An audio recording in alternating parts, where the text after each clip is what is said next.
Hi, Bruce Edgerly here, co-founder and vice president of Backcountry Access here in Colorado. In this segment of our advanced transceiver searching series, we're going to talk about how to pass a guiding exam. Guiding exams are a special kind of situation involving fairly limited areas of maximum 100 by 100 meters, usually less, 3 or more victims, at least 2 of them in close proximity to each other, 1 of them buried deeply, and only 1 searcher.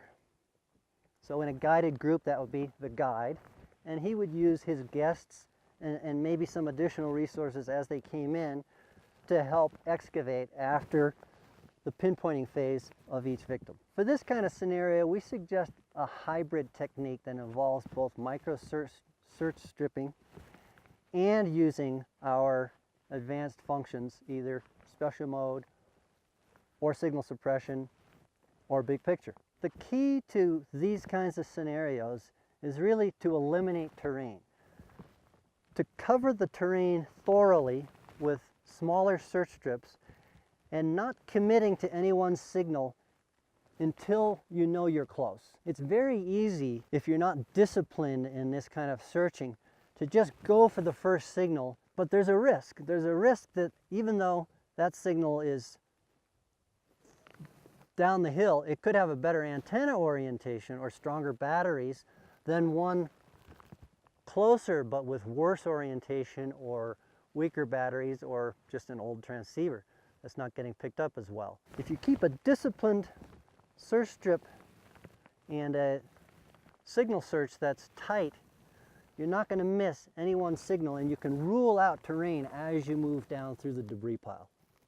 Our general guideline for these kinds of scenarios is start out with, say, 20-meter search strips, 20 meters between each switchback. And even if you're picking up a signal, say at 40 meters, don't commit to the course search until it's down to 20 meters or so. Then, okay, mark that spot with some kind of a marker, like a ski pole or something, or a hat, and commit to that search and locate that first victim. But keep that point up here in mind. Once you've pinpointed that first victim, it's tempting just to continue your signal search from there down through the rest of the debris pile.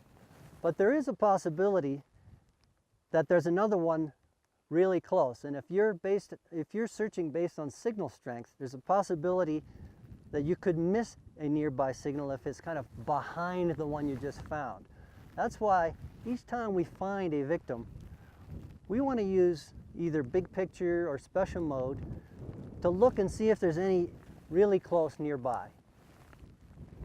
So we suggest after you pinpoint that victim and you've got people shoveling, to go into special mode or big picture mode and see if there's any other victims within 20 meters or less. If there is, go ahead and get them, either using special mode or preferably signal suppression. But if there's not, if there are no signals, or if any other signals are greater than 20 meters, then we suggest coming back to that point where you abandoned your original signal search and continue zigzagging through the debris from there so that you can eliminate all that terrain as you move down through the debris.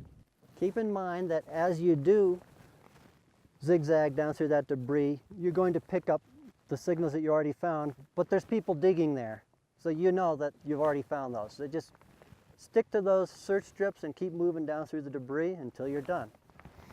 Modern digital avalanche transceivers have changed the world. They've made single and double burial searching infinitely easier than they used to be.